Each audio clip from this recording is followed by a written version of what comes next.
AF-52 Hindi. Lionel की आवाज में एक निर्विवाद धार थी। एक फोर्स क्राफ्टर के रूप में अपने कौशल के साथ वह उन चश्मों की क्षमताओं को आसानी से पहचान सकता था। भले ही यह युवक इसका इस्तेमाल किसी विकृत तरीके से न कर रहा हो, लियोनेल का अपने अच्छे स्वभाव पर भरोसा करने का कोई इरादा नहीं था। युवक ने धीरे से अपना चश्मा उनके सामने मेज पर रख दिया और उन छोटे छोटे कांच के टुकड़ों को पोंछ दिया जो उसकी त्वचा में नहीं घुस पाए थे। उसके हाव भाव देखकर कोई अंदाजा भी नहीं लगा सकता था कि उसे अभी अभी अपमानित किया गया है। उसका खजाना वाकई इंसानी आंखों से कहीं ज्यादा देख सकता था। क्या वह सचमुच अपने चश्मे का इस तरह इस्तेमाल करने की सोच रहा था? इसका जवाब शायद सिर्फ उसे ही पता था। युवक ने अपने टूटे हुए चश्मे से लियोनेल की ओर देखा, उसकी नजरें एक सी थीं। लियोनेल भी उसकी नजरों से मिला रहा था, उसकी आंखों में पछतावे का जरा भी भाव नहीं था। मेरा नाम नोआ फॉक्स है, मैं यहाँ फॉक्स शाही परिवार के प्रतिनिधि के रूप में साम्राज्य की ओर से उपस्थित हूँ। ये जेसिका स्कारलेट है, वह स्कारलेट ग्रैंड प्राइम मिनिस्टर परिवार की प्रतिनिधि है। ये टायरॉन डव है, वह डव ग्रैंड प्राइम मिनिस्टर परिवार का प्रतिनिधि है। नूह ने लियोनेल और टायरॉन के बीच हुई छोटी सी झड़प पर जरा भी ध्यान नहीं दिया, वह बिना किसी परवाह के परिचय देते हुए आगे बढ़ गया। लियोनेल ने अपनी नज़र टायरॉन से हटाकर अपने चचेरे भाई पर केंद्रित कर दी। उसे मानना पड़ा कि नूह ने एक राजकुमार का रूप पूरी तरह से पा लिया था। इस मामले में वह लियोनस से कुछ साल छोटा होने के बावजूद कहीं आगे था। प्रस्ताव सरल है, नूह ने शाही अंदाज में कहा, उसकी उपस्थिति उसके वास्तविक कद से कई गुना बड़ी लग रही थी। कैमलॉट और दानव साम्राज्य को मिलाकर पृथ्वी का दूसरा चंद्रमा बनाया जाएगा।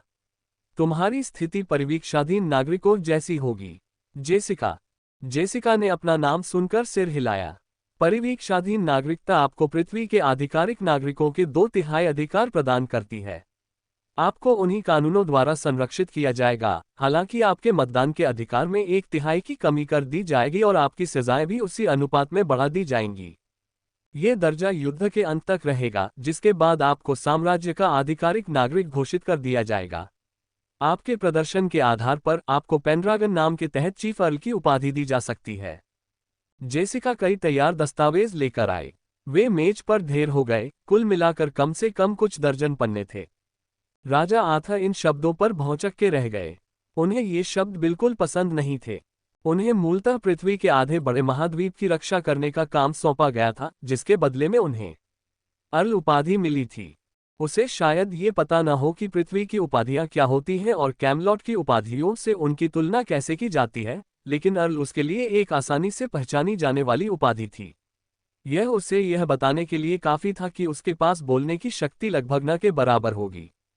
हालांकि अपनी मर्जी से भड़कने के बजाय वह चुप रहा और सारा मामला लियोनेल के हाथों में छोड़ दिया। चूंकि वह पहले ही इस जिंदगी से हार मान चुका था, इसलिए इससे कोई फर्क नहीं पड़ता था। चाहे वह अर्ल हो या ड्यूक, उसे क्या फर्क पड़ता था कि वह अब राजा नहीं रहा। लियोनेल ने नोआ या जेसिका की बात का जवाब नहीं दिया, बल्कि कागजों की तरफ हाथ बढ़ाया। वहां उपस्थित सभी लोगों की भ्रमित निगाहों के सामने वह एक एक करके उन पुस्तकों को पलटता रहा तथा एक पृष्ठ पर 1 सेकंड से अधिक समय तक नहीं रुका। जेसिका की भौहें थोड़ी सिकुड़ गईं। क्या वह इसे पढ़ने की योजना बना रहा था? लेकिन अगर वह सचमुच इसे पढ़ने की योजना बना रहा था, तो वह इतनी जल्दी जल्दी पन्ने क्यों पलट रहा था? जेसिका को यह नहीं पता था कि लियोनेल पहले ही अपनी गति काफी धीमी कर चुका था। एक पेज पर 1 सेकंड की तो बात ही छोड़िए, उसे बस इन पन्नों को फैलाना होता था और वह उसी समय में 50 से ज्यादा पन्ने पढ़ सकता था। थोड़ी देर बाद लियोनेल ने दस्तावेज नीचे रख दिए और अपनी आंखें बंद कर लीं। लियोनेल ने शीघ्रता से सारी जानकारी को व्यवस्थित किया, कानूनी बातचीत को पार किया और दस्तावेजों के मूल तक पहुंच गए। अंततः ये दस्तावेज मुख्यतः कैमलॉट को पृथ्वी के नियमों से परिचित कराने के लिए बनाया गया था। इसके केवल एक छोटे से हिस्से में ही दोनों राष्ट्रों के बीच हुए समझौते का विवरण दिया गया था। लेकिन ये लियोनेल के लिए भी अच्छा था। हालांकि वह पृथ्वी के नियमों के मुख्य सिद्धांतों को जानता था, लेकिन जब बारीकियों की बात आई तो उसमें भारी कमी थी। इस दस्तावेज में पृथ्वी के सभी नियमों का जिक्र होना नामुमकिन था। आखिरकार ये तो बस कुछ दर्जन पन्ने ही थे, जबकि पृथ्वी बहुत पहले ही कागज के इस्तेमाल से आगे निकल चुकी थी। जाहिर है वे सिर्फ मेटामॉर्फोसिस के पूरा होने के कारण ही पीछे हटे थे, जिससे तकनीक लगभग बेकार हो गई थी। लेकिन इतना काफी था। लियोनेल ने अपनी आंखें खोलीं। इस छोटी सी हरकत से जेसिका सिहर उठी। लेकिन जैसे ही उन्होंने अपना ध्यान फिर से केंद्रित किया, दमन का एहसास जल्द ही गायब हो गया। उन्हें साम्राज्य के आधिकारिक नागरिक के रूप में स्वीकार करें, गारंटीकृत चीफ अर्ल की उपाधि को हटा दें और कैमलॉट को एक परिवीक्षाधीन प्रांत के रूप में दर्ज करें। नूह के चेहरे पर आखिरकार उदासीनता की बजाय कुछ और भाव आ गया। उसका सिर थोड़ा झुका, उसकी निगाहों में सवालिया निशान था। अगर हम ऐसा करेंगे तो पेनड्रागन परिवार को कोई उपाधि नहीं मिलेगी। बहुत संभव है कि वे आम नागरिक बन जाएं।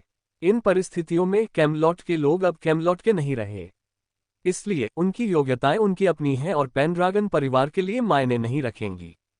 हालांकि साम्राज्य का प्रारंभिक प्रस्ताव बुरा लग रहा था, लेकिन दस्तावेज पढ़ने के बाद लियोनेल को लगा कि वे आश्चर्यजनक रूप से निष्पक्ष थे। प्रोबेशनरी सिटीजन एक बुरा शीर्षक लग सकता था, लेकिन इसने कैमलॉट की स्वायत्तता को युद्ध समाप्त होने तक अपने स्वयं के राष्ट्र के रूप में कार्य करना जारी रखने की अनुमति दी। इस प्रकार कैमलॉट की सेनाओं के गुण कैमलॉट के पक्ष में गिने जाएंगे और अंततः उसे अर्ल की उपाधि तक प्राप्त करने में सक्षम बनाएंगे। लेकिन लियोनेल असल में इस फेलसेफ को हटाने की मांग कर रहा था। कैमलॉट को इसी पल पृथ्वी का आधिकारिक नागरिक बनने की अनुमति देकर वे सभी आम नागरिक के रूप में शुरुआत कर रहे थे। आम लोग लोगों का नेतृत्व कैसे कर सकते थे? जाहिर है उन्हें ऐसा करने का अधिकार नहीं था। इसलिए कैमलॉट द्वारा अर्जित कोई भी पुण्य आर्थ या मोडरेट के हाथों में केंद्रित होने के बजाय उसके लाखों नागरिकों में समान रूप से वितरित होगा। यद्यपि इस पद्धति से पेनड्रागन्स को अर्ल से भी ऊंची शाही उपाधि प्राप्त करने का अवसर प्राप्त हो जाता, लेकिन इसका अर्थ ये भी था कि जब तक वे किसी एक व्यक्ति के रूप में कोई आश्चर्यजनक उपलब्धि हासिल नहीं कर लेते, तब तक उन्हें कुछ भी हासिल नहीं हो सकता था। हालांकि साम्राज्य का काला कानून कुलीनों को भेड़ियों के हवाले कर देता था, लेकिन सच्चाई ये थी कि उनके पास अभी भी कई ऐसे फायदे थे जो आम लोगों के पास नहीं थे। कुलीन होने के नाते उनके अधीनस्थ होते थे जिन्हें कानून द्वारा मान्यता प्राप्त थी। ये अधीनस्थ अपनी योग्यताएं इन कुलीनों की ओर मोड़ सकते थे, जिससे उनके लिए अपनी उपाधियां बनाए रखना आसान हो जाता था। हालांकि अगर आर्थ और मोडरेट अब आधिकारिक नागरिक बन गए, तो उनके पास यह विलासिता नहीं होगी। मुझे यकीन है, लियोनेल ने जवाब दिया। आखिरकार एक राजकुमार होने के नाते मैं अपनी योग्यताएं अपनी मर्जी से बांट सकता हूं। नूह की पुतलियां सिकुड़कर पिनहोल में बदल गईं। ये सही था। धरती पर एक परिवार ऐसा था जिसे लोकतंत्र की चिंता नहीं थी, और वह था फॉक्स परिवार। लेकिन अकेले लियोनेल उन शाही परिवारों से ज्यादा गुण कैसे अर्जित कर सकता था जिनके दसियों से लेकर लाखों अधीनस्थ थे? जैसे ही नूह कुछ कहने के लिए अपना मुंह खोलना चाहता था, जेसिका के शरीर पर एक ताबीज अचानक चमक उठा। पहले तो उसने चुपचाप उसे भेजे गए संदेश को सुना, लेकिन थोड़ी देर बाद उसकी ठंडी अभिव्यक्ति एक भ्रूभंग में बदल गई। जेसिका का चेहरा हर पल और भी ज्यादा बिगड़ता जा रहा था। जब संदेश आखिरकार खत्म हुआ तो वह नूह के कान में फुसफुसाने लगी। जाहिर है मामला इतना जरूरी था कि वह यहां से जाने के बारे में सोच भी नहीं सकती थी। लेकिन इसी वजह से लियोनेल को पता चला कि आखिर हुआ क्या था। अपनी इंद्रियों के होते हुए भी वह फुसफुसाहट कैसे नहीं सुन पाता। दरअसल आईना भी यही कर सकती थी। हालांकि उसका दिमाग लियोनेल के स्तर का नहीं था, फिर भी उसकी पांचों इंद्रियां बहुत तेज थीं। Dream cloud jail. लियोनेल की निगाहें सिकुड़ गईं। प्राचीन काल की जेलों की तुलना में स्वप्न मेघ जेल को स्वर्ग माना जा सकता है। साम्राज्य ने पुनर्वास के लिए बहुत प्रयास किया, जो अतीत के अधिकांश राष्ट्रों के लिए कहे जाने से कहीं अधिक था। हालांकि ऐसा होने के बावजूद ऐसे कई लोग थे जो कभी जेल से बाहर कदम नहीं रखेंगे, और जो कभी बाहर नहीं जाएंगे, उनमें से कई ने तो पहले कभी कोई अपराध भी नहीं किया था। यह एक चौंकाने वाली बात लग रही थी, लेकिन साम्राज्य के इतिहास को देखते हुए एक क्षण सोचने पर ऐसा लगा कि शायद ये सच नहीं है। जीन विश्लेषण परीक्षा न केवल भावी प्रतिभाओं को खोजने के लिए एक पूर्वापेक्षा थी, बल्कि यह भावी अपराधियों को खोजने के लिए भी एक परीक्षा थी। जिन लोगों में भविष्य में छोटे मोटे अपराध करने की प्रबल संभावना थी, उन्हें ज्यादातर नजरअंदाज कर दिया जाता था। इन लोगों को अपनी जिंदगी जीने दिया जाता था और उन्हें सिर्फ अपराध करने पर ही डार्क क्लाउड जेल भेजा जाता था। हालांकि कुछ लोग ऐसे भी थे जो ज्यादा खतरनाक रुचियों के साथ पैदा हुए थे, जिनमें हिंसा और हत्या की प्रबल संभावना थी। ऐसे लोगों को ए ग्रेड कैदियों की श्रेणी में रखा गया और बचपन में ही उन्हें डार्क क्लाउड जेल में डाल दिया गया। उन्हें अपने परिवार से मुलाकात मिलती थी, लेकिन इसके अलावा उन्हें अपना जीवन डार्क क्लाउड जेल की चारदीवारी के भीतर ही बिताना पड़ता था। लेकिन ये तो बस शुरुआत थी। जहां कुछ लोग हिंसा और हत्या जैसे भयानक कृत्य करने की क्षमता रखते थे, वहीं कुछ ऐसे भी थे जिनमें न सिर्फ ऐसी इच्छाएं थीं, बल्कि उनके पास उन्हें अंजाम देने के लिए ऐसे हथियार भी थे जो सामान्य व्यक्ति से कहीं ज्यादा थे। ये लोग प्रतिभाशाली थे जो 5 सितारा पेशेवर बनने के लिए पैदा हुए थे, ऐसे विलक्षण लोग जिनकी बुद्धि का स्तर उनके विकृत स्वभाव से मेल खाने के लिए असंभव था। उन्हें डार्क प्रिजनर्स के नाम से जाना जाता था और उन्हें डार्क क्लाउड जेल में उच्चतम स्तर की सुरक्षा प्रदान की जाती थी। जहां तक इस बात का सवाल है कि क्या लोगों को उनके कथित अपराध करने से पहले ही सजा देना नैतिक है, लियोनेल इस बारे में निश्चित नहीं था। अगर वह खुद के प्रति ईमानदार होता तो उसने पहले कभी इस बारे में सोचा ही नहीं था। डार्क क्लाउड जेल उसकी रोजमर्रा की जिंदगी से इतनी दूर थी कि ज्यादातर विशेषाधिकार प्राप्त लोगों की तरह उसने भी इसके बारे में कभी सोचा ही नहीं। लेकिन अब ऐसा लग रहा था कि डार्क क्लाउड प्रिजन का उसके जीवन से दूर रहने का कोई इरादा नहीं था। जैसा कि कहा गया है, जेसिका के शब्दों से पता चलता है कि यह एक अच्छा अवसर था। जब जेसिका ने नूह से फुसफुसाकर बात खत्म की तो उसकी अभिव्यक्ति भी गंभीर हो गई। लियोनेल मुस्कुराया और आईना की तरफ देखा। डार्क क्लाउड प्रोविंस जाना है। जेसिका ने ये शब्द सुने तो उसके होंठ फड़क उठे। उसने पहले उनसे ये भी नहीं पूछा कि उन्हें कैसा लगा, और क्या वह कम से कम ऐसा दिखावा तो नहीं कर सकता था जैसे उसने कुछ सुना ही न हो। आखिरकार ये तकनीकी रूप से अति गोपनीय जानकारी थी। लेकिन जब जेसिका को याद आया कि लियोनेल तकनीकी रूप से भी एक राजकुमार है, तो उसे एहसास हुआ कि वह सचमुच जो चाहे कर सकता है। जब तक उसके पिता या टायरॉन के पिता यहां न हो, उसे कुछ भी करने का आदेश देना संभव नहीं होगा। और उस स्थिति में भी जेसिका को किसी तरह यकीन था कि इससे कोई फर्क नहीं पड़ेगा। आखिरकार ऐसा लग ही नहीं रहा था कि लियोनेल राजकुमार की उपाधि पर बिल्कुल भी निर्भर था। वह शुरू से ही जो चाहता वही करता। आईना ने लियोनेल के सुझाव पर सिर हिलाया। इस समय दोनों के लक्ष्य एक जैसे थे। आईना और लियोनेल दोनों ही ताकतवर बनना चाहते थे। अगर वह ताकतवर नहीं होता तो आईना को ठीक करने के लिए सेगमेंटेड क्यूब को कैसे अपग्रेड कर पाता। तो फिर बात बन गई। लियोनेल मुस्कुराया और नोआ, जेसिका और टायरॉन की तरफ देखा। मुझे लगता है मेरा प्रस्ताव एम्पायर की मूल बात के अनुरूप था, है ना? नूह ने सिर हिलाने से पहले एक क्षण के लिए लियोनेल को देखा। अच्छा। कुछ ही देर बाद नूह, जेसिका और टायरॉन जाने के लिए उठे। टायरॉन ने हल्की सी मुस्कान छोड़ी, लेकिन मीटिंग शुरू होने से लेकर आखिर तक कुछ नहीं बोला। यह कहना मुश्किल था कि यह सिर्फ उसका स्वभाव था या कुछ और।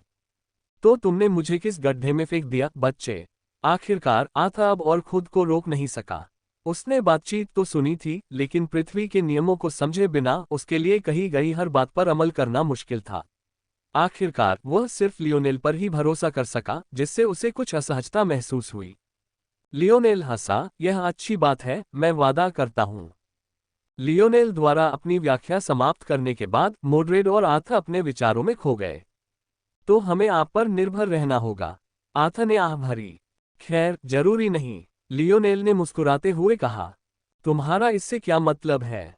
अच्छा, आपको क्या लगता है कि इस युद्ध क्षेत्र में आने से पहले मैं क्या कर रहा था? रुको, लेकिन तुम्हारे तर्क के अनुसार आधिकारिक नागरिक बनने से पहले हमने जो कुछ भी किया वह सब व्यर्थ है। और अगर व्हाइट सिटी के खिलाफ हमारी लड़ाई को भी गिना जाए तो वह युद्ध में भाग लेने वाले हर सैनिक के लिए बराबर होगी। यह इतना पुण्य नहीं होगा कि उससे टियर 4 आधिकारिक उपाधि के लिए भी बदला जा सके। कुलीन उपाधि की तो बात ही छोड़ दो। आथा ने अपनी भौहें एक साथ दबा ली। हाँ, आप आधिकारिक नागरिक नहीं थे, लेकिन मेरा क्या? लियोनेल की मुस्कुराहट और चौड़ी हो गई। आथा और मोड्रेड को अचानक एहसास हुआ। ये सही था। हालांकि उनकी खूबियों को कम किया जा सकता था, लियोनेल उस नाव में नहीं था। और क्या उसने अकेले ही 10 व्हाइट नाइट्स और व्हाइट सिटी की आधी से ज्यादा कुलीन सेना का सफाया नहीं कर दिया था? उद्धरण चिन्ह ... न केवल एक राजकुमार ने सेना का आधा हिस्सा खत्म कर दिया, बल्कि इस राजकुमार की प्रेमिका ने उनके नगर स्वामी को भी मार डाला।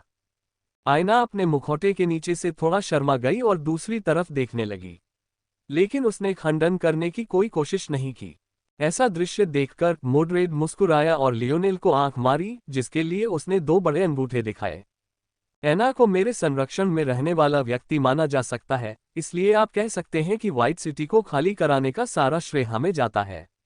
ये अधिकार पेंड्रागन परिवार को देना मेरे अधिकार में है। हालांकि मुझे यकीन नहीं है कि दूसरे रईसों के पास कितनी योग्यताएं हैं। मैंने गणना की विधि पढ़ी है। अगर मेरे अनुमान सही हैं, तो सेक्रेटरी मार्क्विस की उपाधि पाने में कोई समस्या नहीं होनी चाहिए। लियोनेल हल्के से मुस्कुराया, उसकी प्रसन्नता को पिता पुत्री की जोड़ी ने एक नए प्रकाश में देखा।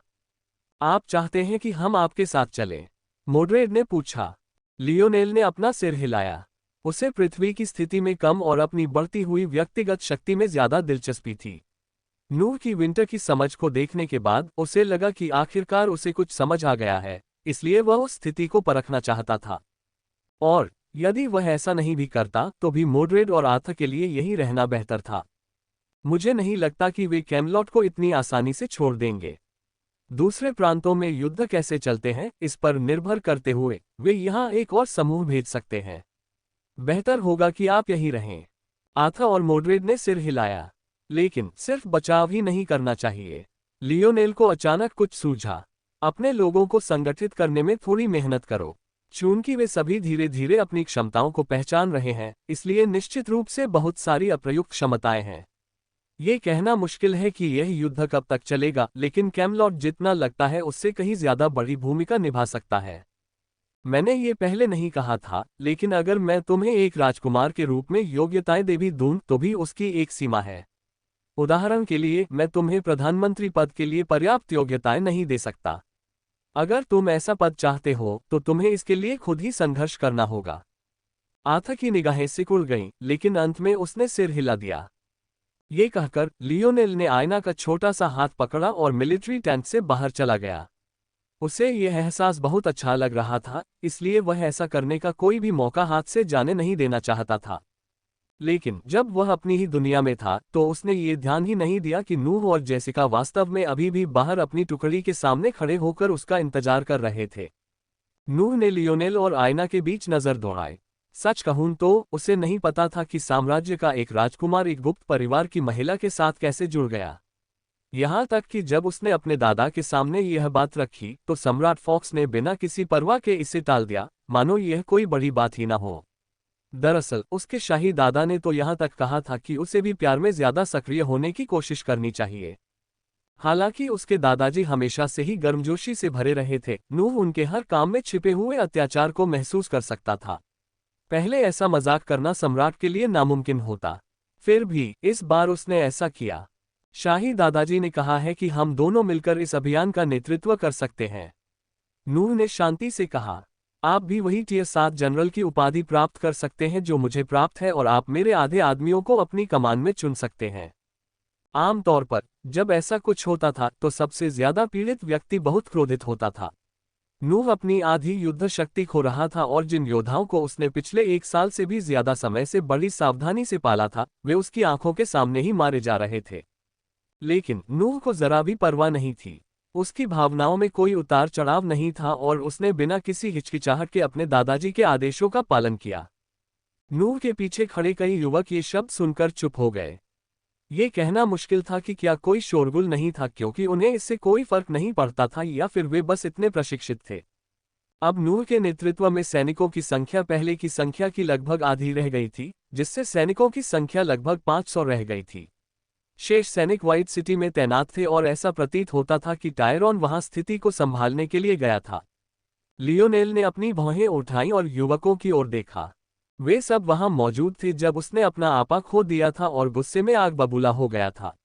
इसलिए उसकी ताकत पर सवाल उठाने की कोई जरूरत नहीं थी। लेकिन पुरुषों और महिलाओं के एक समूह को नियंत्रित करना सिर्फ ताकत से ज्यादा था। इसके लिए विवेक और बुद्धि की जरूरत थी। लियोनेल सोच रहा था, क्या उसे अपने दादा के प्रस्ताव को स्वीकार कर लेना चाहिए, या फिर उसे आयना के साथ अकेले ही जाना चाहिए। थोड़ी देर बाद लियोनेल ने एक फैसला लिया। नहीं, बल्कि यह एक सहज बोध जैसा लगा, मानो चाहकर भी वह कोई और रास्ता नहीं चुन सकता था। ठीक है, लियोनेल ने सिर हिलाकर कहा। फिर उसने नूह की सेना के बीच में एक रेखा खींची और उसका आधा हिस्सा ले लिया। तारानकन तारानकन डार्क क्लाउड प्रांत एक अजीब तरह से शांत जगह थी। राजधानी के साथ ये पृथ्वी के उन 2 प्रांतों में से एक था जो मेटामॉर्फोसिस से पूरी तरह अप्रभावित लग रहे थे। ये प्रकृति से भरपूर एक जगह थी। हरे भरे जंगल, ऊंचे पहाड़ और धीरे धीरे बहती नदियां। ये लगभग एक स्वप्नलोक था। हालांकि हर कोई जानता था कि यह सारा इलाका जानबूझकर यहाँ छोड़ा गया था ताकि कैदियों के लिए भागना और भी मुश्किल हो जाए, न कि वे कभी भी डार्क क्लाउड जेल की परिधि से बाहर कदम रख सकें। एक पूरे प्रांत को जेल में बंद करने का विचार पागलपन भरा लग रहा था, लेकिन संक्षेप में कहें तो यह पागलपन था। डार्क क्लाउड जेल एक विशाल षटकोणीय संरचना थी जिसका केंद्र खोखला था। कमरे बाहर से घेरे हुए थे और लगता था कि वे खुले हुए हैं और उनमें ढेर सारी खिड़कियां हैं, लेकिन सभी जानते थे कि कोई मिसाइल भी उस शीशे को भेद नहीं पाएगी। हालांकि ये डार्क क्लाउड जेल का सिर्फ एक हिस्सा था जिसे दूसरे लोग देख सकते थे। बहुतों को यह नहीं पता था कि डार्क क्लाउड जेल की षटकोणीय वलय संरचना लगभग 1 किलोमीटर तक जमीन के नीचे धंसी हुई थी, जिसमें दिखने वाले अपराधियों से कहीं ज्यादा अपराधी बंद थे। इन सबसे गहरे तलों में से एक पर देखने लायक कोई सूर्य का प्रकाश नहीं था, कोई खुली अवधारणा नहीं थी जिस पर आश्चर्य किया जा सके, कोई प्रकृति नहीं थी जिससे विस्मित हुआ जा सके। इसी अंधेरे में दो पहरेदार चल रहे थे, उनके कदम एक जैसे थे। अब किसकी बारी है? उनमें से एक बोला। ये कैदी #D1109 का समय होना चाहिए। ये गार्ड अच्छी तरह जानता था कि डी उपसर्ग वाले कैदी कितने खतरनाक होते हैं। इस तरह की सजा के लायक सिर्फ डार्क प्रिजनर्स ही होते थे। हाँ, चूंकि यह तुम्हारा पहली बार है, इसलिए सावधान रहना। उसे सांस लेने का 1/4 भी मौका मत देना। अपनी ट्रेनिंग याद रखना, यह कोई मजाक नहीं है।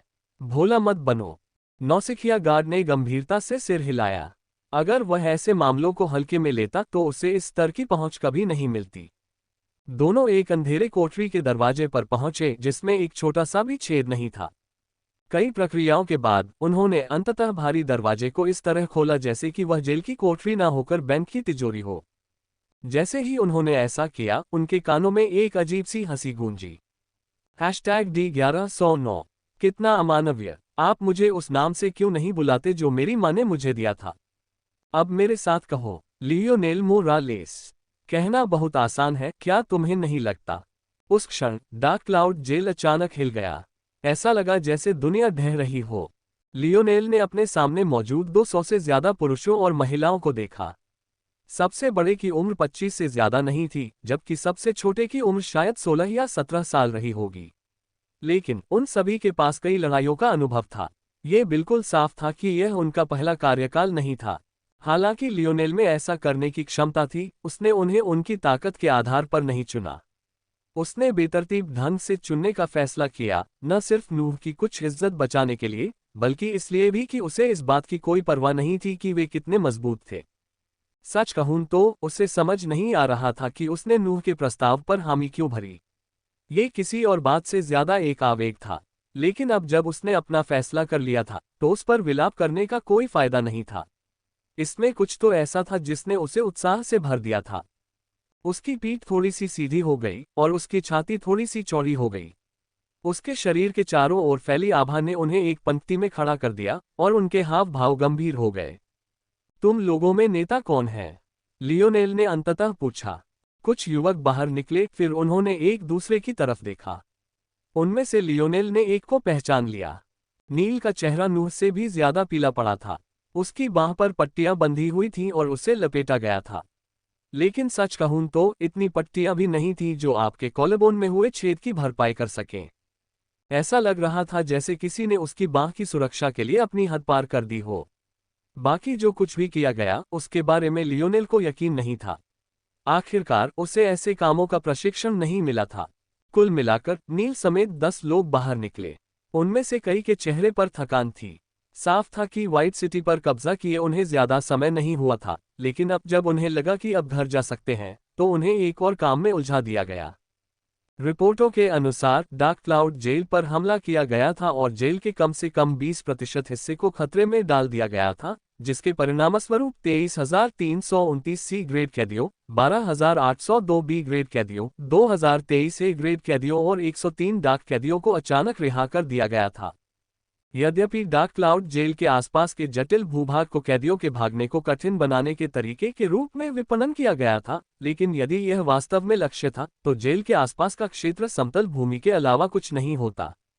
यदि पीछे छिपने के लिए कोई आश्रय न हो तो बच निकलना लगभग असंभव हो जाएगा। सच्चाई ये थी कि साम्राज्य द्वारा प्रत्येक नवजात शिशु को दी जाने वाली कलाई घड़ी के कारण भागने के बारे में ज्यादा चिंता करने की जरूरत नहीं थी।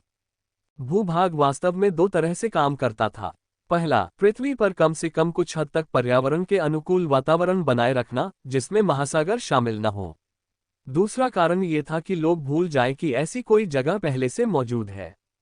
न केवल डार्क क्लाउड प्रांत में कोई पैराडाइज द्वीप नहीं था, बल्कि इसके केंद्र में स्थित विशाल जेल को छोड़कर यह व्यावहारिक रूप से मानवीय हाथों से अछूता था। लेकिन अब यह इलाका उनके लिए एक बड़ी बाधा बन गया था। इनमें से किसी ने भी इस बात का जिक्र तक नहीं किया कि जिसने भी जेल पर हमला किया था उसका मकसद इन कैदियों को रिहा करना था। अगर ऐसा था तो इसका मतलब साफ था कि इस बात की पूरी संभावना थी कि इन कैदियों को टेरन द्वारा बनाई जा रही किसी भी सेना में शामिल किया जा रहा था। हालांकि सी और बी ग्रेड के कैदियों में उच्च युद्ध कौशल की गारंटी नहीं थी, ए और डाक कैदियों के लिए यह एक अलग कहानी थी। साम्राज्य को पहले ही पता चल चुका था कि किसी व्यक्ति के जीन विश्लेषण परीक्षा में प्रदर्शन और उसकी जागृत क्षमताओं की शक्ति के बीच एक मजबूत संबंध है। इस समय तक डार्क प्रिजनर्स के वेरिएंट या उससे भी ज्यादा मजबूत होने की संभावना 50% से ज्यादा थी। ये निश्चित रूप से कोई हल्की बात नहीं थी। जहां टेरन जैसी कमजोर दुनियाएं अपनी ताकत दिखाने के लिए ज्यादातर अपनी शक्ति साधना पर निर्भर थीं, वहीं पृथ्वी जैसी प्रतिभाशाली दुनियाएं ऐसे क्षेत्रों में कमजोर नींव के साथ भी बच निकल सकती थीं, बशर्ते उनकी क्षमताएं एक निश्चित स्तर तक पहुंची हों। अगर नूह ने जानबूझकर खुद को रोके रखने का फैसला न किया होता और आर्थर को अभी अपनी क्षमता को नियंत्रित करना न आता, तो सिटी लॉर्ड वाइट के लिए यह आसान समय नहीं होता। हालांकि इतना सब कहने के बाद टेरन की हरकतें निश्चित रूप से दोधारी तलवार थीं। इन पुरुषों और महिलाओं की ताकत का फायदा उठाना एक बात थी, लेकिन क्या वे सचमुच उन्हें नियंत्रित कर पाएंगे, ये बिल्कुल अलग बात थी। लियोनेल ने अपने सामने खड़े 10 लोगों को देखा। नाइल के अलावा 6 और युवक और 3 युवतियां थीं। उनके हथियार भी काफी अलग अलग थे। कुछ ने धारदार हथियार इस्तेमाल करने का विकल्प चुना तो कुछ के पास ज्यादा आधुनिक हथियार भी थे। ये आधुनिक हथियार उन्नत तो थे, लेकिन उन्नत तकनीक पर निर्भर नहीं थे। कुछ निरीक्षण के बाद लियोनेल को एहसास हुआ कि ये आधुनिक हथियार असल में खजाने थे। हालांकि ये पृथ्वी की तकनीक के बने हुए लग रहे थे, लेकिन ये लियोनेल की पहली कृतियों लंबी नोज वाली पिस्तौलों से कहीं ज्यादा मिलते जुलते थे। दिलचस्प, लियोनेल को लगा कि शायद ऐसा इसलिए था क्योंकि दूसरी दुनियाएं पृथ्वी की इन चीजों को बनाने की तकनीक पर नजर रख रही थी, या शायद पृथ्वी की तकनीक उतनी अनोखी नहीं थी जितनी वह पहले मानता था। बेशक एक और संभावना थी, और वह ये कि पृथ्वी के अपने फोर्स क्राफ्टर्स थे जिनके बारे में वह अनजान था। अगर यह आखिरी बात सच थी, तो ऐसा लग रहा था कि उसके उस रहस्यमयी दादा के पास दिखने से कहीं ज्यादा छिपे हुए पत्ते थे। लेकिन साथ ही अगर कोई छिपा हुआ पत्ता इस तरह सबके सामने हो, तो वह इतना छिपा हुआ नहीं होता। इसलिए लियोनेल ने इस विचार को खारिज कर दिया। ज्यादा संभावना यही थी कि यह पहली दो संभावनाओं का मिश्रण था। 23 गति प्रकार, 19 रक्षात्मक प्रकार, 21 आक्रमण प्रकार, 7 उपचार प्रकार, 48 शरीर वृद्धि प्रकार, 39 बल सुदृढ़ीकरण विचलन प्रकार, 13 संवेदी प्रकार, 10 ऑलराउंडर, 74 अद्वितीय अवर्गीकृत क्षमताएं। लियोनेल ने शीघ्रता से सारांश दिया। 10 ऑलराउंडर, जाहिर है वही 10 थे जो उनसे पहले थे। उनकी योग्यताएं अवर्गीकृत योग्यताओं से इस मायने में अलग थीं कि उनमें एक दो नहीं, बल्कि कई मजबूत पक्ष थे। उदाहरण के लिए उन 74 में से एक युवती थी जिसकी क्षमता राजा आर्थर जैसी थी। फर्क सिर्फ इतना था कि वह प्रकाश की धारा बनने के बजाय पानी से भी गाढ़ा एक अजीब सा तरल पदार्थ बन गई थी। वह अपनी त्वचा और अपने आसपास के वातावरण को इस तरल पदार्थ से ढककर एक छद्म क्षेत्र भी बना सकती थी जो उसके लिए कारगर था। लेकिन टीम की लड़ाई में उसका इस्तेमाल बहुत कम था। उसकी रक्षात्मक क्षमता सिर्फ उसके लिए ही उपयोगी थी और उसे दूसरों तक पूरी तरह से लागू नहीं किया जा सकता था। साथ ही वह कोई बहुत अच्छी हमलावर भी नहीं थी। दरअसल इस मामले में वह कमजोर थी। कहा जा रहा है कि अगर उसकी क्षमता का सही इस्तेमाल किया जाए तो वह सबसे मजबूत एकल लड़ाकों में से एक होगी। बिना बेकाबू हुए उसके क्षेत्र से निपटना लियोनेल के लिए भी सिरदर्द बन जाएगा। अगर वह ऐसी स्थिति में होता तो उसे अपने सर्फबोर्ड का इस्तेमाल करके ऊपर से तीरों से उस पर हमला करने के लिए मजबूर होना पड़ता। सामान्य हाथापाई में उसके पास कोई मौका नहीं होता। हालांकि लियोनेल के सामने खड़े 10 युवा इस मामले में बहुत अलग थे। उदाहरण के लिए नील नदी को ही लें। ऐसा लगता था कि नाइल के पास कम दूरी तक टेलीपोर्ट करने की क्षमता थी। अगर यह न होती तो वह उस समय नूर की ओर जाते हुए लियोनेल को कैसे रोक पाता। लेकिन उसकी क्षमता वास्तव में इससे कहीं ज्यादा जटिल थी। इसका इस्तेमाल न सिर्फ उसकी गति बढ़ाने के लिए बल्कि बचाव और हमले में भी किया जा सकता था। वह न केवल स्वयं को अंतरिक्ष में विस्थापित करने में सक्षम था, बल्कि अपने भाले और अपने ऊपर किए गए हमलों को भी विस्थापित करने में सक्षम था। बेशक बेहद दुर्लभ स्पेस फोर्स स्ट्रेंथनिंग डिविएशन का इस्तेमाल करने में उसकी क्षमता सीमित थी, लेकिन फिर भी यही वजह थी कि वह यहाँ सबसे शक्तिशाली लड़ाकों में से एक था। अगर लियोनेल से उसका सामना न होता तो वह इतनी जल्दी हार नहीं जाता।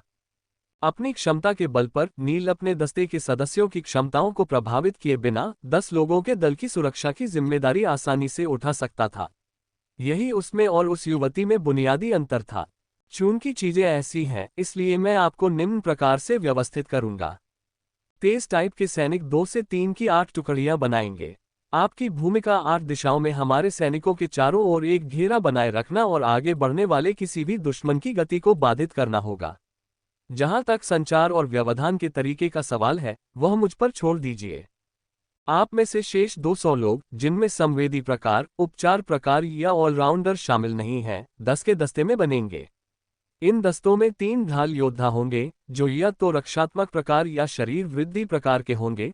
3 आक्रमण इकाइयां होंगी, जो आक्रमण प्रकारों और बल सुदृढ़ीकरण विचलन प्रकारों से बने होंगे, और अंत में 4 अद्वितीय क्षमता प्रकार होंगे। आप 10 ऑलराउंडर इन 10-10 सदस्यीय टीमों में से 2-2 का नेतृत्व करेंगे। गंध की शक्ति। क्या मनुष्य शरीर की गंध से कैंसर का पता लगा सकते हैं? ब्रेनबेरीज। आप में से शेष 7 चिकित्सक और 13 संवेदी प्रकार मेरे आदेशों को प्रसारित करने और सेना की सर्वोत्तम स्थिति बनाए रखने के लिए जिम्मेदार होंगे। संचार महत्वपूर्ण होगा। लियोनेल ने बिना समय गंवाए एक ही सांस में सारी बातें कह दी। हालांकि उसके सामने खड़े युवक ये सोचने से खुद को नहीं रोक पाए कि क्या नूह ने उन्हें पहले भी उनके बारे में जानकारी दी थी। लेकिन जब उन्होंने सोचा कि लियोनेल ने उन्हें कैसे बेतरतीब ढंग से चुना था और कैसे उन्हें पहले से इस बात की जानकारी नहीं थी कि उन्हें कमान के लिए इतनी सेना मिल जाएगी, तो वे आश्चर्यचकित हुए बिना नहीं रह सके। क्या यह उसकी योग्यता थी, या ये किसी प्रकार का खजाना था? उन्हें यह नहीं पता था कि तकनीकी रूप से लियोनेल के लिए ये दोनों ही हो सकता है। वह शब्दकोश का इस्तेमाल करके उनकी क्षमताओं के बारे में जान सकता था, लेकिन अपनी क्षमताओं में अपग्रेड होने के बाद उसने पाया कि दूसरों की क्षमताओं का सटीक अनुमान लगाना बहुत आसान हो गया था। यद्यपि वह शब्दकोश जितना विस्तृत विवरण समझने का दावा नहीं कर सकता था, फिर भी यह अतीत की तुलना में कहीं कम स्पष्ट था। बेशक उसने ये भी देखा कि किसी व्यक्ति के पास जितनी ज्यादा शक्तिशाली क्षमता होती है, उसके लिए उसे भेद पाना उतना ही मुश्किल होता है। लेकिन ये क्षमता ज्यादातर लोगों की क्षमता से कहीं बेहतर थी। इस मामले में लियोनेल निश्चित रूप से अपने आप में एक अलग मुकाम पर था। जल्द ही लियोनेल ने सेना का गठन पूरा कर लिया और वह नील नदी के पास पहुंचा। आप अभी अपनी कितनी ताकत प्रदर्शित कर सकते हैं? पीला चेहरा लिए नील अब भी सावधान की मुद्रा में खड़ा था। उसकी आंखों में लियोनेल के लिए जरा भी नफरत नहीं थी। दरअसल अब उसमें नूर के लिए भी उतना ही सम्मान था। हालांकि ये कहना मुश्किल था कि ऐसा इसलिए था क्योंकि लियोनेल ने उसे इतनी आसानी से हरा दिया था, या इसलिए क्योंकि अब उसे पता चल गया था कि लियोनेल एक राजकुमार है। ये केवल इतना ही कहा जा सकता है कि यदि यह उत्तरार्ध था, तो साम्राज्य का ब्रेन वॉश करना वास्तव में देखने लायक था। मैं अपनी शक्ति का लगभग 20% ही प्रदर्शित कर सकता हूं, महाराज। नील ने गंभीरता से उत्तर दिया। लियोनेल की आंखें चमक उठीं। उसने ये सवाल इसलिए नहीं पूछा था क्योंकि वह जानना चाहता था, बल्कि इसलिए कि वह नाइल के रवैये को भांपना चाहता था। ये देखकर वह भी कुछ हद तक दोषी महसूस करने से खुद को नहीं रोक पाया। लियोनेल के चारों ओर सुनहरी रोशनियां उमड़ पड़ी और नील नदी पर उतर आईं। प्रकाश तत्वीय शक्ति का संचय इतना प्रबल था कि वह लगभग अंधा कर देने वाला हो गया। बहुत जल्दी ही नील का चेहरा अधिक लाल हो गया, उसकी उथली सांसें एक बार फिर गहरी और पूर्ण हो गईं। दर्शकों की स्तब्ध निगाहों के सामने नील की हालत लगातार बेहतर होती जा रही थी। जब लियोनेल ने अपना हाथ नीचे किया तो नाइल अपनी चरम स्थिति में तो नहीं लौटा था, लेकिन वह स्पष्ट रूप से काफी बेहतर था। उसके लिए अपनी 80% ताकत दिखाना कोई समस्या नहीं होगी। नील की आंखें चौड़ी हो गईं। धन्यवाद महाराज। लियोनेल मुस्कुराया और हाथ हिलाया। मैंने जो किया उसके लिए मैं माफी नहीं मांगूंगा क्योंकि यह पाखंड होगा। सच कहूं तो अगर तुम फिर से मेरे रास्ते में आए तो मैं तुम्हारे साथ भी ऐसा ही सलूक करूंगा। ये शब्द सुनकर नाइल का चेहरा कुछ पीला पड़ गया, लेकिन उन्हें सुनने के बाद उसे लियोनेल के लिए मन ही मन और भी सम्मान महसूस हुआ। वह नहीं चाहता था कि उसके साथ उस कुत्ते जैसा व्यवहार किया जाए जिसे गाजर और छड़ी से लाड़ प्यार किया जा सके। वह ऐसा इंसान नहीं था जिस पर बुरे आदमी और अच्छे आदमी वाली नीति काम कर सके। ऐसी बात सिर्फ कमजोर दिमाग वालों पर ही असर करती। लेकिन ये अतीत की बातें हैं। इस समय हम सबका एक ही लक्ष्य है और वह है इन आक्रमणकारियों को पीछे हटाना। नील ने गंभीरता से सिर हिलाया, उसकी पीठ कुछ सीधी हो गई। अब से मुझे महाराज या राजकुमार मत कहिए, मुझे कैप्टन कहिए। मेरे लिए दो चीजें सबसे अधिक मूल्यवान हैं, सम्मान और दृढ़ता। अपने साथी पुरुष और महिला का सम्मान करें। आपके पास जो कुछ भी है उन्हें दें और बदले में उनके पास जो कुछ भी है उसे प्राप्त करने के लिए तैयार रहें। अपने साथी योद्धाओं के लिए डटे रहो। अपना सब कुछ दे दो और किसी चीज की उम्मीद मत करो। लियोनेल ने अपने सामने युवाओं के संगठित समूह को गौर से देखा, उसका आभामंडल ऊंचा था। वह एक साधारण युवक से ज्यादा एक मजबूत स्तंभ जैसा लग रहा था, जो आसमान को भी थामने को तैयार था। युवकों का खून अनायास ही खौल उठा। उदासीनता से उनके चेहरे कुछ लाल हो गए, उनके दिल तेजी से धड़कने लगे। पूरी लगन से सम्मान करो और हर चीज की अपेक्षा करो। पूरी लगन से डटे रहो और किसी चीज की अपेक्षा मत करो। सम्मान एक मानसिकता थी, दृढ़ता एक क्रिया थी। इसका अर्थ सरल था। यदि आपने युद्ध के मैदान में अपना दिल लगा दिया और खून बहाया, तो यह उचित ही है कि आप उसी की अपेक्षा करें। यदि आपने अपनी आत्मा दे दी और युद्धभूमि में शहीद हो गए, तो यह उचित ही है कि आप कुछ भी अपेक्षा न करें। ये शब्द अचानक उनकी आत्मा पर अंकित हो गए। डार्क क्लाउड जेल उन्माद में डूब गई।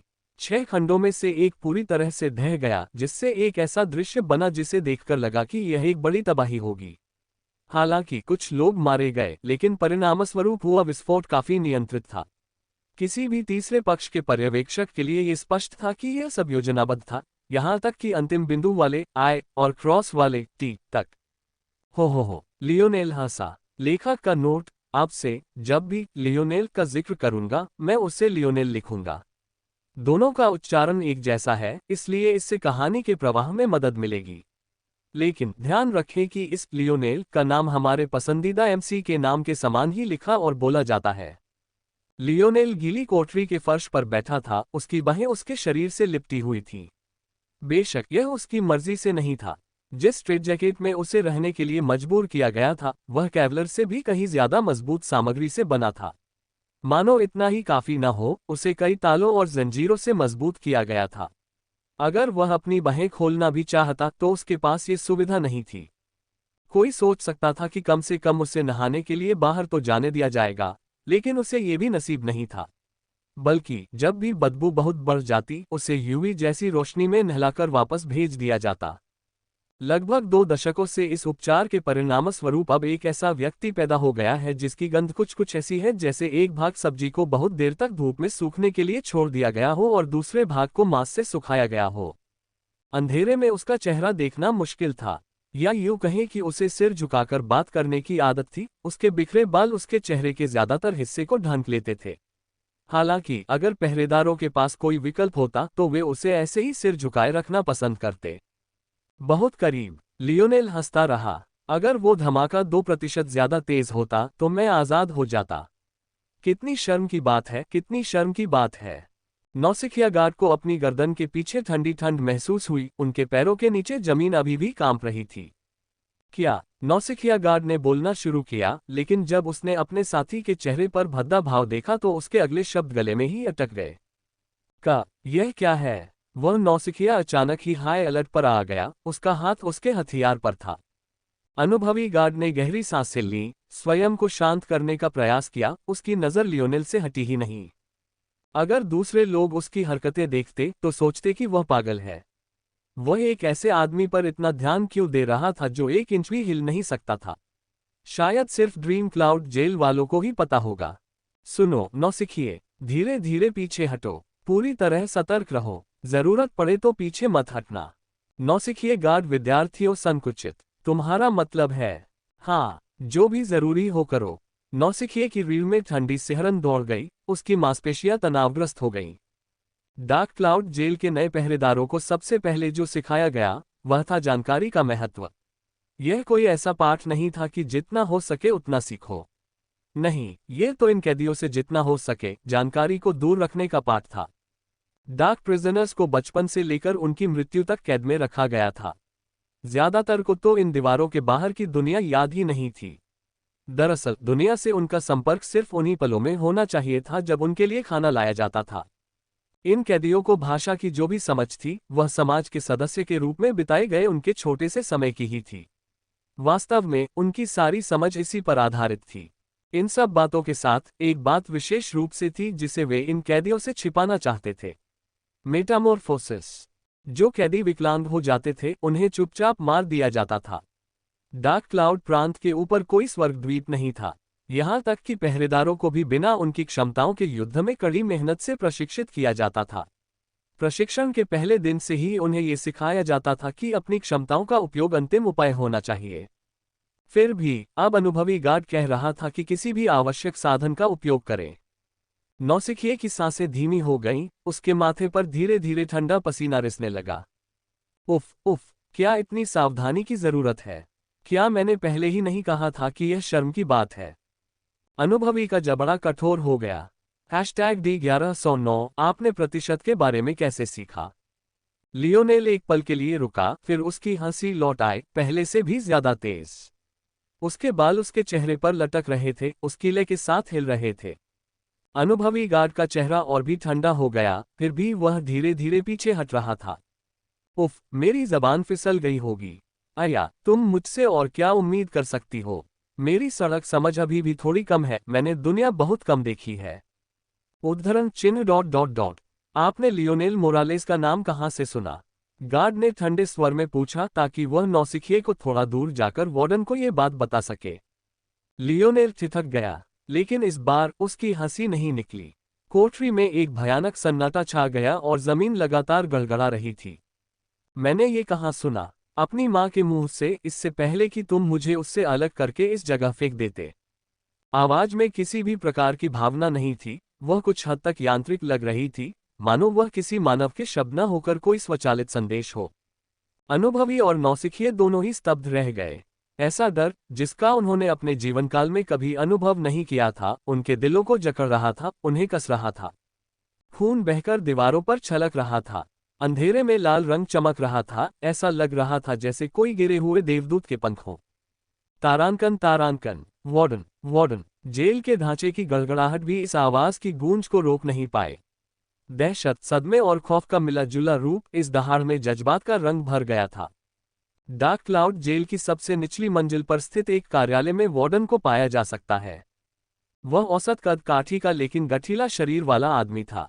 उसकी सफेद होती मूंछें उसके होठों पर जंगल की झाड़ियों जितनी घनी लटक रही थीं। उसकी हर सांस गहरी और अथाह थी। अगर ध्यान दिया जाए तो आसानी से पता चल जाएगा कि सांस लेने और छोड़ने का हर चक्र पूरा होने में पूरा 1 मिनट लगता था। फिर भी इस वार्डन ने इसे पूरी सहजता से पूरा किया। उस पल वार्डन बिना शर्त के था।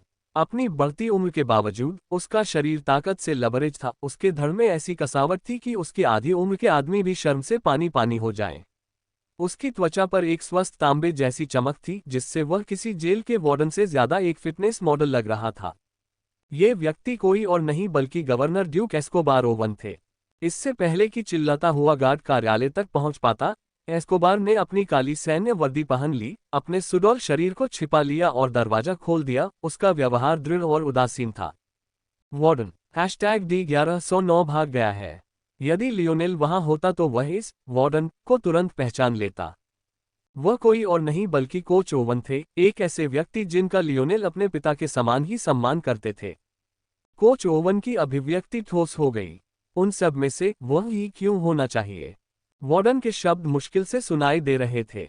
दरअसल घबराहट में उसके सामने खड़ा गार्ड भी इस अजीबोगरीब बात को समझ नहीं पाया। उस व्यक्ति का दयनीय प्रदर्शन देखकर, जो उसका दाहिना हाथ माना जाता था, एस्कोबार ने अपनी मोटी मूंछों को हिलाते हुए घुरघुराहट की। अपने आप को संभालो। धीमी आवाज में चिल्लाने पर मुख्य गार्ड अचानक सावधान हो गया। उसकी एड़ियां आपस में टकरा गईं और उसकी पीठ इस तरह झुक गई मानो उसके सिर के ऊपर से कोई तार खींच लिया गया हो। आदमियों को इकट्ठा करो। एस्कोबार ने ठंडे स्वर में कहा। हम शिकार पर जा रहे हैं। जी श्रीमान। मुख्य गार्ड घूम गया और भाग गया, उसकी गति सामान्य मानवीय सीमा से परे थी। एस्कोबार ने संकुचित आंखों से ये सब देखा और अंदर ही अंदर उस स्थिति पर विलाप कर रहा था जिसमें मेटामॉर्फोसिस ने उसके सबसे अच्छे आदमी को डाल दिया था। यद्यपि उसके प्रमुख रक्षक गार्विन द्वारा जागृत की गई क्षमता विशेष रूप से शक्तिशाली थी, लेकिन इसने उसके व्यक्तित्व को कुछ हद तक विकृत कर दिया था। गार्विन अपने शरीर में हार्मोन और न्यूरोट्रांसमीटर के संतुलन को नियंत्रित करने में सक्षम था। अच्छी बात यह थी कि आईना की तरह वह बिना किसी बाहरी प्रभाव के भी अपने शरीर को उसकी सीमाओं से आगे बढ़ने के लिए आसानी से प्रशिक्षित कर सकता था। वास्तव में वह कुछ मायनों में आईना से भी बेहतर था, क्योंकि जहां आईना केवल अपने शरीर को मजबूत बनाने तक ही सीमित थी, वहीं गार्विन अपने दिमाग और सोचने की गति को भी मजबूत कर सकता था। हालांकि गार्विन की क्षमता के कुछ बड़े नुकसान भी थे। अक्सर कोई क्षमता जितनी ज्यादा शक्तिशाली होती है, उतनी ही जटिल और नियंत्रित करना उतना ही मुश्किल होता है। इसके अलावा अपनी क्षमता को अधिकतम करने के लिए गार्विन को इसके कई अनोखे उपयोग करने पड़ते थे, ठीक वैसे ही जैसे लियोनेल को या सिमोन को अपनी जीन हेरफेर क्षमता के साथ करना पड़ा था। किसी क्षमता को नियंत्रित करना जितना मुश्किल होता, उसमें उतने ही ज्यादा खतरे होते। हालांकि लियोनेल को अभी तक खुद ऐसी किसी क्षमता का सामना नहीं करना पड़ा था, लेकिन गार्विन इतना भाग्यशाली नहीं था। उसकी संवेदनशील क्षमताओं के कारण उसके हार्मोन आसानी से असंतुलित हो सकते थे, जिससे वह कई स्थितियों में अनुचित प्रतिक्रिया दे सकता था। अतीत में वह गवर्नर ड्यूक ओवन से कम धैर्यवान व्यक्ति नहीं थे, लेकिन मेटामॉर्फोसिस के बाद उनकी भावनाएं अधिक विविध और अप्रत्याशित हो गईं। हालांकि डार्क क्लाउड जेल के लिए वह बहुत जरूरी था। उसकी लड़ने की क्षमता अब गवर्नर ड्यूक ओवन से भी ज्यादा थी। ये बात वार्डन के पास मानने के अलावा कोई चारा नहीं था। अगर वे इन अपराधियों को उनकी जगह वापस पहुंचाना चाहते थे, तो गार्विन को एक अहम कड़ी बनना होगा। वार्डन अपने दफ्तर में वापस आया और फाइलों से भरी एक खास अलमारी ढूंढकर उसे खोलने लगा।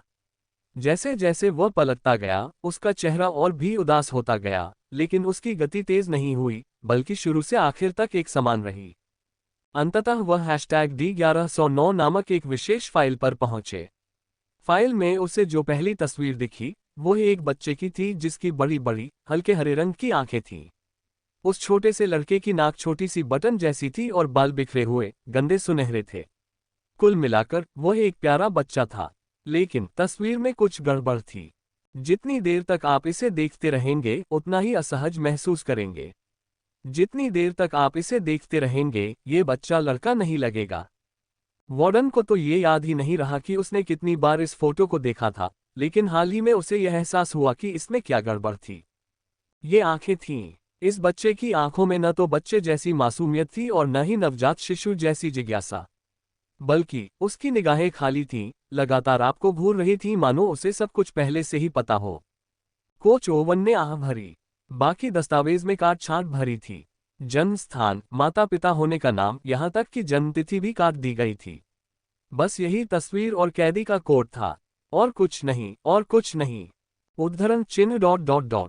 बहुत समान। वार्डन को यह महसूस होने लगा कि उसके जीवन का सारा काम बकवास है। इन मामलों की सच्चाई सिर्फ उसे और कुछ चुनिंदा लोगों को ही पता थी, लेकिन जो कुछ उसे पता था उससे उसे कोई फर्क नहीं पड़ा। तुम्हारी नाराजगी मैं समझ सकता हूँ, लेकिन मैं तुम्हें अपनी मनमानी करने की इजाजत नहीं दे सकता। लगता है मुझे तुम्हें अपने हाथों से ही मारना पड़ेगा। वार्डन ने फाइल को दूर रख दिया तथा कैबिनेट को ताला लगा दिया, जबकि डार्क क्लाउड जेल कांपती रही। फिर वह मुड़ा और अपने कार्यालय से बाहर चला गया। उसकी मूंछें तनी हुई थीं। तारांकन, स्काउटिंग यूनिट्स बाहर निकलो, लियोनेल ने आदेश दिया। तेज गति से उड़ने वाले ये विमान 8 अलग अलग दिशाओं में उड़े और प्रत्येक विमान अपने पीछे तेज हवा के निशान छोड़ता गया। सेना के पीछे एक विशाल, दूर तक फैली पर्वत श्रृंखला थी। चूंकि पृथ्वी ने बहुत पहले ही टेराफॉर्मिंग तकनीक में महारत हासिल कर ली थी, जिससे महाद्वीपों को एक साथ लाकर एक विशाल महाद्वीप बनाया जा सकता था, इसलिए उसने डार्क क्लाउड प्रांत को यथासंभव दुर्गम बनाने के लिए भी इस तकनीक का लाभ उठाया। परिणामस्वरूप इस प्रांत में प्रवेश करने के लिए केवल 2 ही रास्ते थे जिनमें आकाश शामिल नहीं था, उत्तरी मार्ग और दक्षिणी मार्ग। नूह और लियोनेल 2 समूहों में बंट गए थे और हर एक को एक मार्ग पर तैनात किया गया था। लियोनेल को दक्षिण से सहायता लाने का काम सौंपा गया था। लियोनेल की समझ के अनुसार डार्क क्लाउड प्रांत के पास पहले से ही अपनी सेनाएं मौजूद थीं, जाहिर है वे बस मदद पहुंचा रहे थे। इसके अलावा स्थिति सुलझने के बाद भागने वालों को पकड़ना भी उनका काम होगा।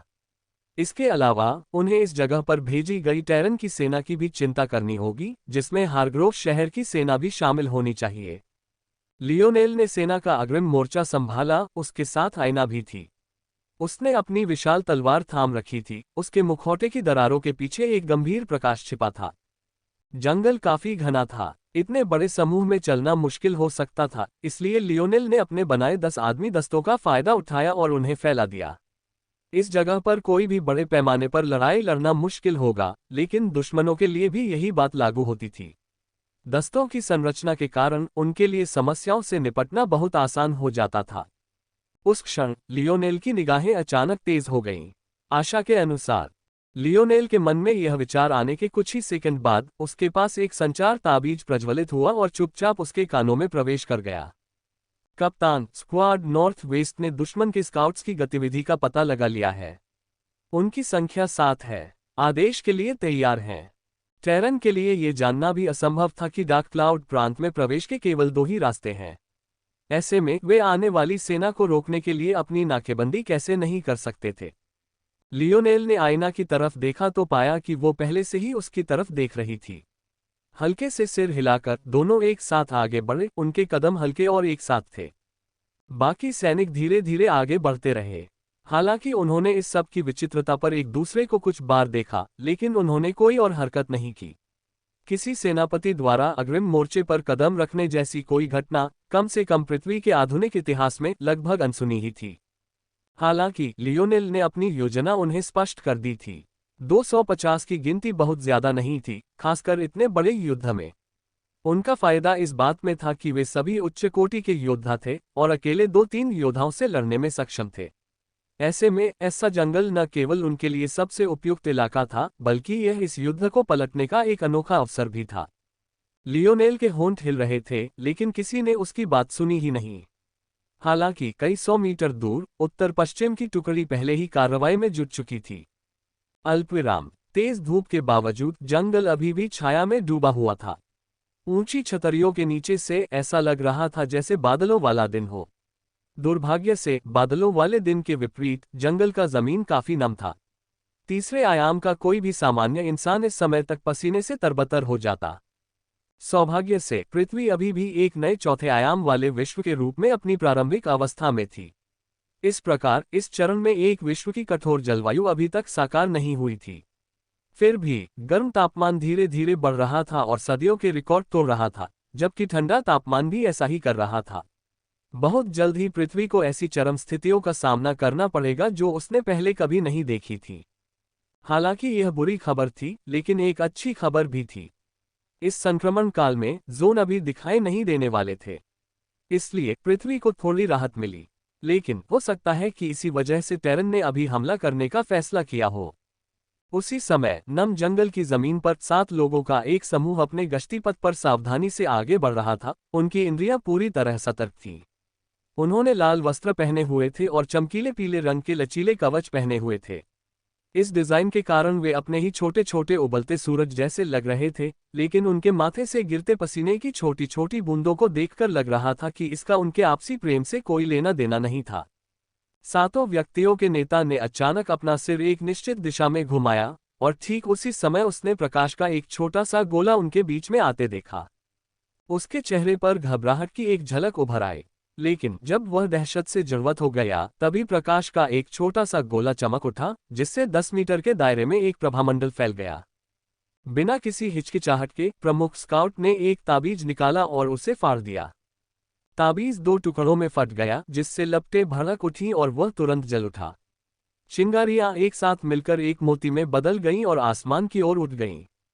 लेकिन जैसे ही वह आगे बढ़ने वाला था, वह प्रकाश के प्रभामंडल से टकरा गया। किसी को एक धमाके की उम्मीद थी, लेकिन हकीकत उतनी काल्पनिक नहीं थी। चिंगारी बुझ गई और वापस जमीन पर गिर गई, मानो उसमें ईंधन के लिए ऑक्सीजन खत्म हो गई हो। प्रमुख स्काउट की आंखें चौड़ी हो गईं।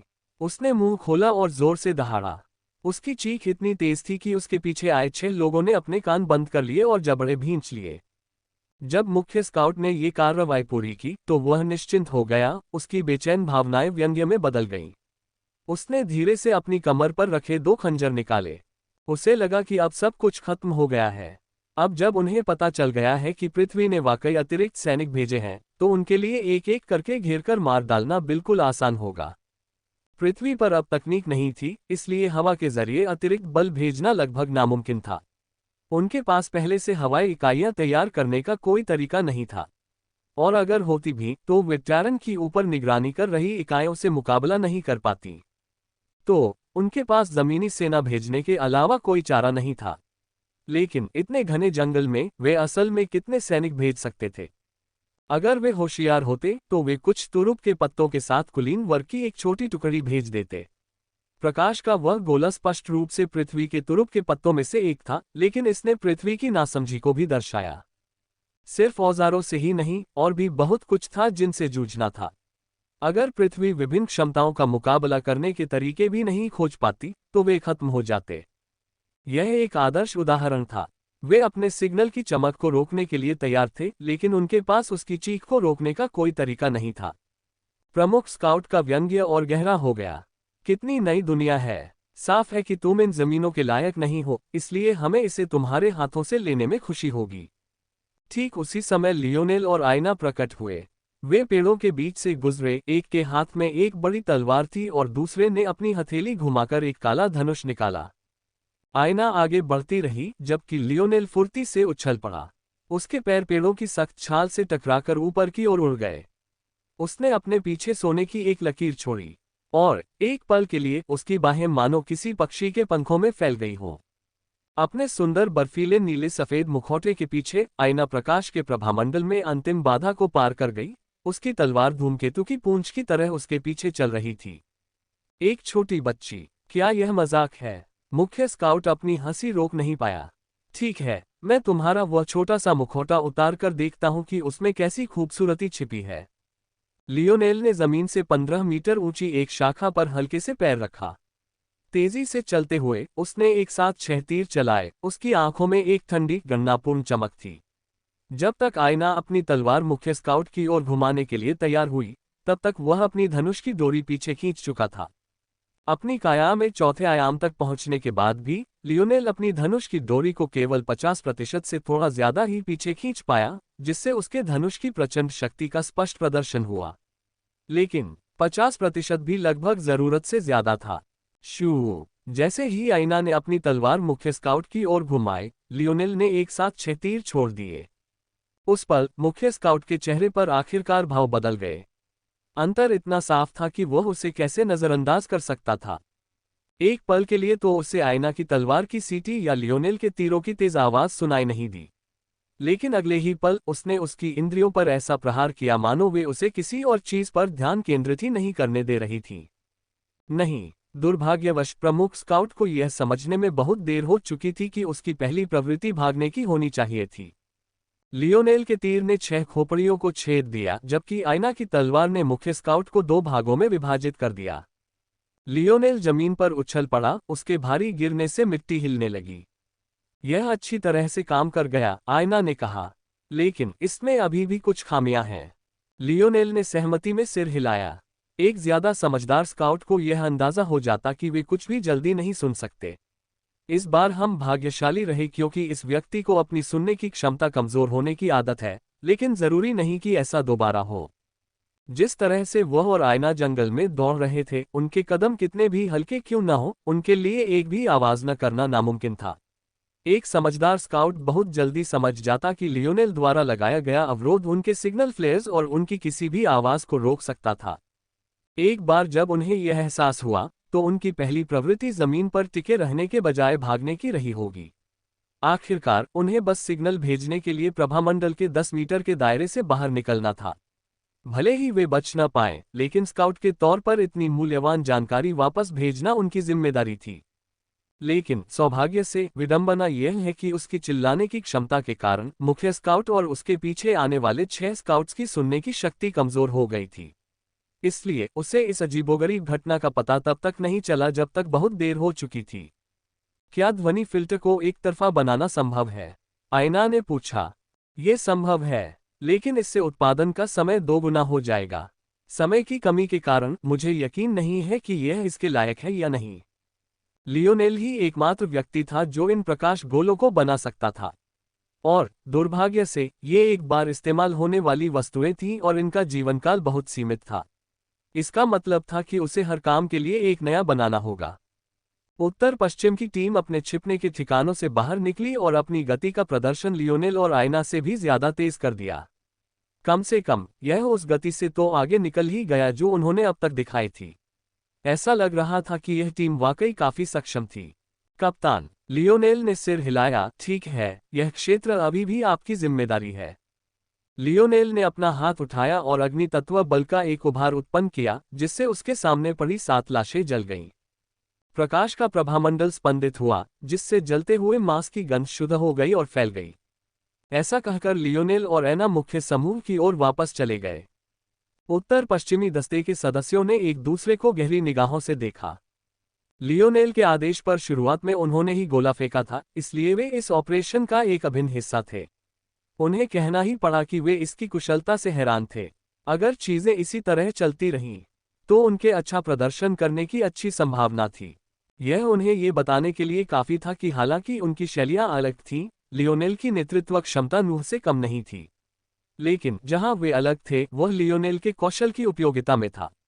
हालांकि उनकी नेतृत्व क्षमता में ज्यादा अंतर नहीं था, लेकिन एक फोर्स क्राफ्टर के रूप में लियोनेल के कौशल ने उनकी योजनाओं को कहीं ज्यादा सहजता से अंजाम दिया। उनकी जान एक बार भी खतरे में नहीं पड़ी थी, फिर भी 7 दुश्मन मारे गए। ये वाकई हैरान करने वाला था। एक दूसरे को हल्के से इशारा करते हुए उत्तर पश्चिमी दस्ते के 3 सदस्य अलग अलग दिशाओं में भागे। उनकी आंखों में दृढ़ निश्चय की चमक थी। तारांकन। उस समय डार्क क्लाउड जेल के बाहर एक अजीब दृश्य देखा जा सकता था। एक तरफ एक षटकोणीय जेल थी, लेकिन दूसरी तरफ एक ऐसा शहर था जो मानो आसमान से उतरा हो। इस षटकोणीय जेल के 6 किनारों में से एक पूरी तरह से ढह गया था, और यह ढहा हुआ हिस्सा संयोग से उस बेमेल शहर के सामने वाला हिस्सा था। किसी भी तीसरे पक्ष के पर्यवेक्षक के लिए यह अनुमान लगाना आसान था कि क्या हुआ था। यह शहर आसमान से गिरा और उसने वह नुकसान पहुंचाया जो वे अब देख रहे थे। लेकिन शायद इससे भी ज्यादा आश्चर्यजनक बात यह थी कि इतनी विनाशकारी घटना के बावजूद जेल ने अपनी अखंडता का केवल 6ठा हिस्सा ही खोया। यदि लियोनेल ये दृश्य देख पाता, तो वह पृथ्वी की क्षमता पर आश्चर्य करने से पहले अविश्वसनीय रूप से आश्चर्यचकित हो जाता। कैमलॉट सिर्फ एक शहर के पतन से लगभग पूरी तरह से उलट-पुलट हो गया था।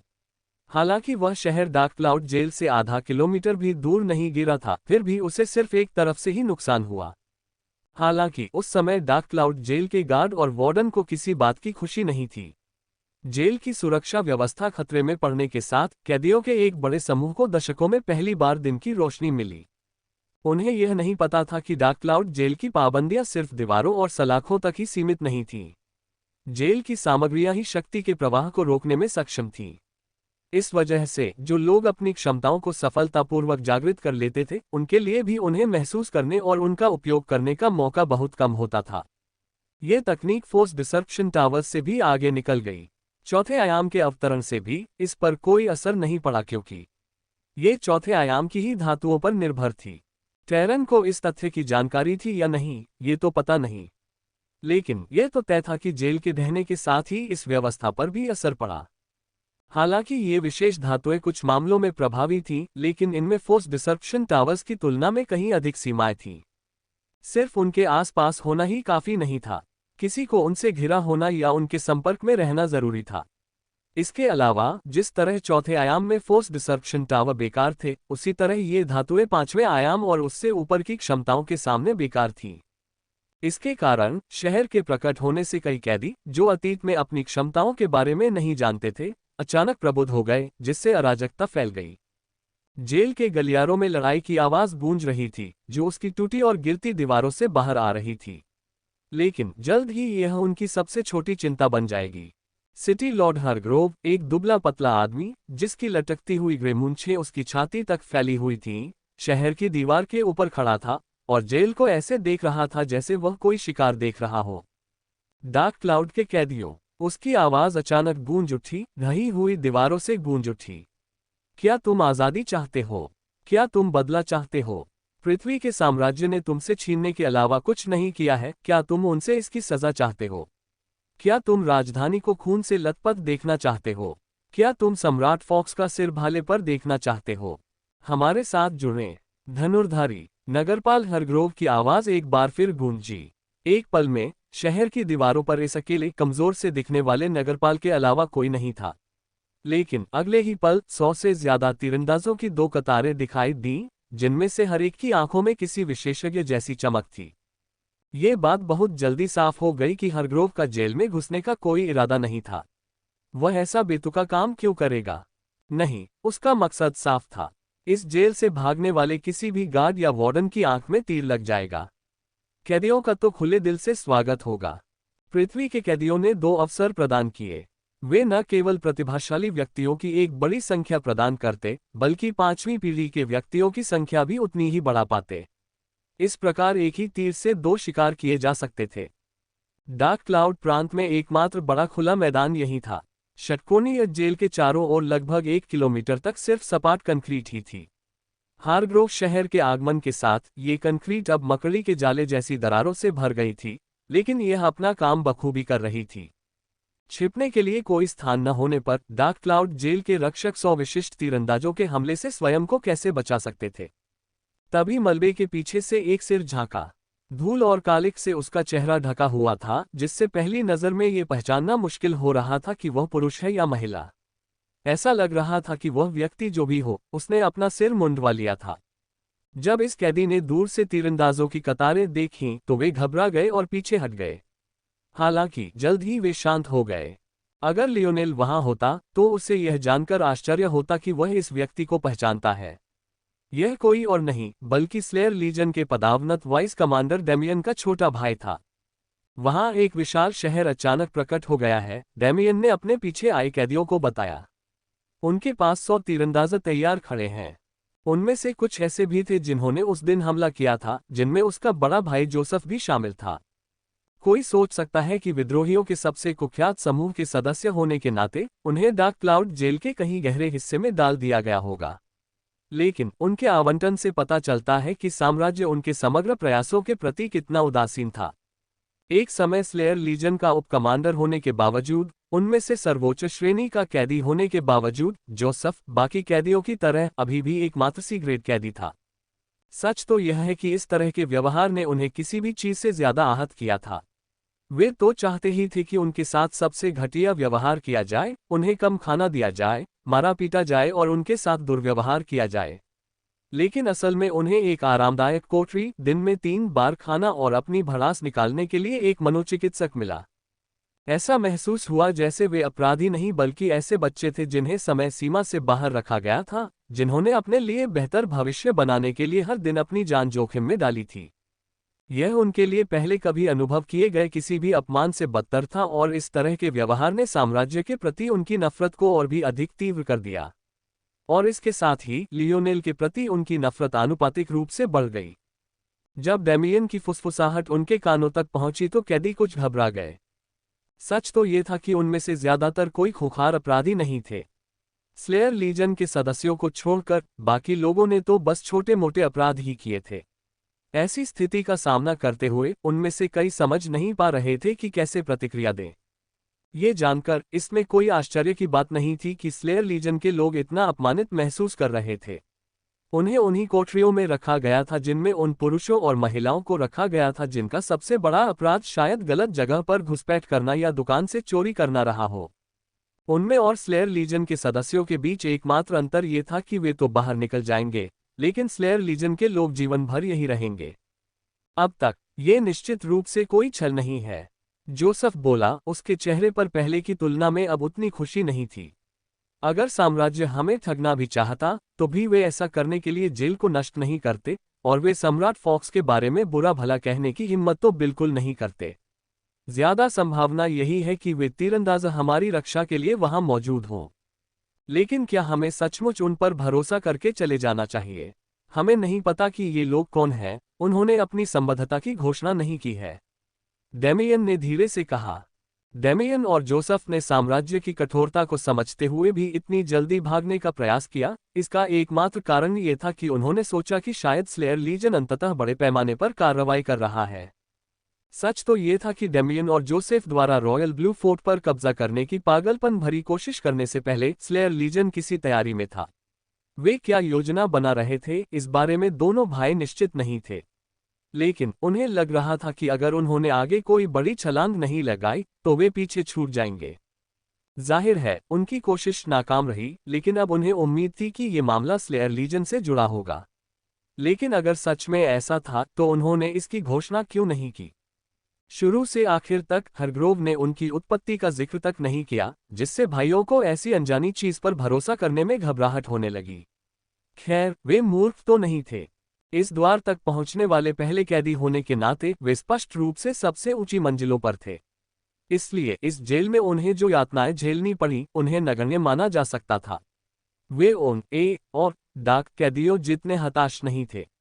इसलिए इस समय वे कहीं अधिक स्पष्ट विचारों वाले थे।